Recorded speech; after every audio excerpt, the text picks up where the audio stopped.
कि थोड़ा एनाटॉमी, आज की भाषा में मैं कहूं, थोड़ा शरीर विज्ञान आपको मालूम हो, और ये बहुत आसान है आजकल, कोई मुश्किल काम नहीं है। भारत सरकार ने विभिन्न तरह की छोटी छोटी पुस्तकें छपा रखी हैं जो बच्चों को पढ़ाई जाती हैं। एनसीईआरटी के सिलेबस में अब तो ये आ गया है। वो किताबें बाजार में उपलब्ध हैं, आप खरीद लाइए और आपको थोड़ा फिजियोलॉजी तो समझ में आ ही जाएगा, थोड़ा बहुत एनाटॉमी समझ में आ जाएगा। शरीर के क्या क्या अंग हैं, अंगों के क्या क्या उपांग हैं, हृदय है तो कहां है, लीवर है तो कहां है, किडनी है तो कहां है, लीवर का किडनी से क्या संबंध है, किडनी का हृदय से क्या संबंध है, आपस के उनके इंटर रिलेशनशिप है। अब तो एक चार्ट आता है कैलेंडर जैसा, मेरी आपको विनती है कि खरीद के एक टांग लीजिए अपने घर में, आपको भी मदद करेगा, आपके बच्चों को भी मदद करेगा। तो ये हिस्सा बहुत आसान है, मुश्किल नहीं है।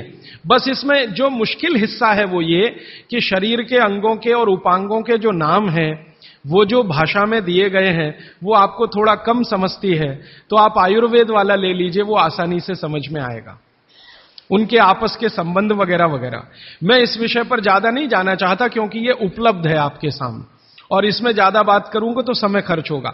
आपको सिर्फ संकेत कर रहा हूं कि आज आप चाहें तो आज, नहीं तो एक दो दिन में कुछ ऐसी पुस्तकें फिजियोलॉजी एनाटॉमी की खरीद लें, नहीं तो एक कैलेंडर चार्ट आता है वो ले लें, 2-3 कैलेंडर के चार्ट आते हैं वो ले लें।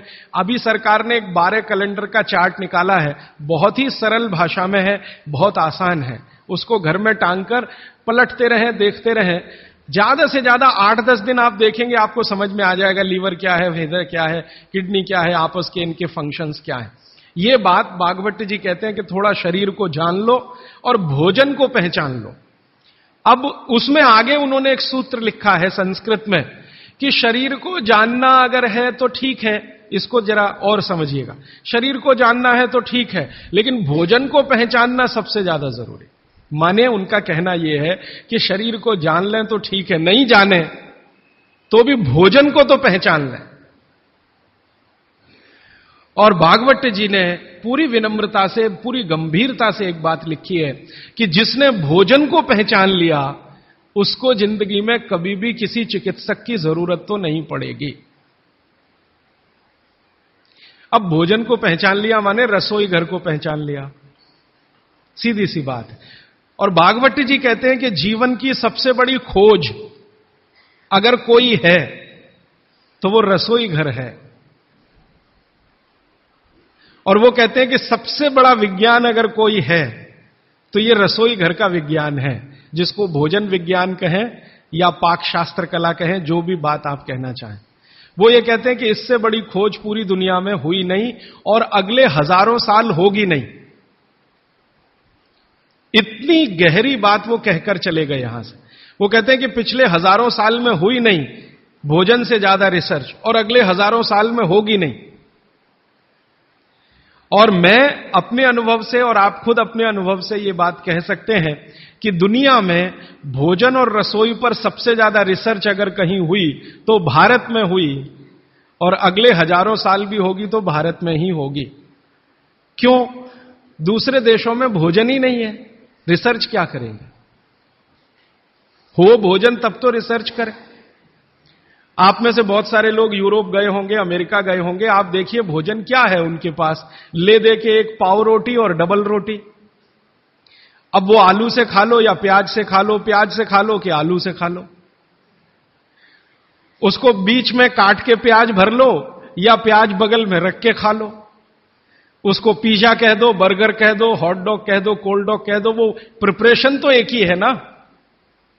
और वो प्रिपरेशन है मैदे का, मैदे को सड़ाकर बनाया हुआ। इसके अलावा उनके पास कुछ है नहीं जिसको फूड स्टफ कहा जाए, माने सॉलिड भोजन, मुख्य भोजन कहा जाए, वो उनके पास एक ही है, पाव रोटी डबल रोटी। उसको वो मछली से भी खा सकते हैं, गाय के मांस से भी खा सकते हैं, बकरे के मांस से भी खा सकते हैं, या वगैरह वगैरह कहीं से कुछ भीख में मिल गया, दाल चावल वगैरह, तो उसके साथ खा सकते हैं, वो सब भीख में मिला हुआ है, उनके यहां कुछ होता है नहीं। मैं आपको एक छोटी सी जानकारी देना चाहता हूं। एक बार एक विदेशी व्यक्ति से मेरा झगड़ा हो गया, एक जर्मनी का व्यक्ति था, उससे झगड़ा हो गया। झगड़ा कुछ इस बात का था कि भारत महान है कि जर्मनी महान है। ये जर्मनी के लोगों को आप जानते हैं थोड़ा शॉविनिज्म बहुत है, खराब शब्द है शॉविनिज्म, लेकिन मैं इस्तेमाल कर रहा हूं। वो कहते हैं हम श्रेष्ठ हैं, दुनिया में हमसे बड़ा कोई नहीं, हम सर्वश्रेष्ठ हैं, वगैरह वगैरह। हिटलर भी यही कहता था। तो उसकी महानता की हवा निकालने के लिए मैंने उससे कुछ सवाल कर लिए, तो परेशान हो गया। लेकिन जर्मनी की असलियत सामने आ गई। मैंने उसको पूछा तुम्हारे देश में क्या होता है? गन्ना होता है, गन्ना, शुगर केन? तो उसने कहा नहीं होता। आम होता है? आम नहीं होता। केला होता है? नहीं होता। चीकू होता है? नहीं होता। संतरा होता है? नहीं होता।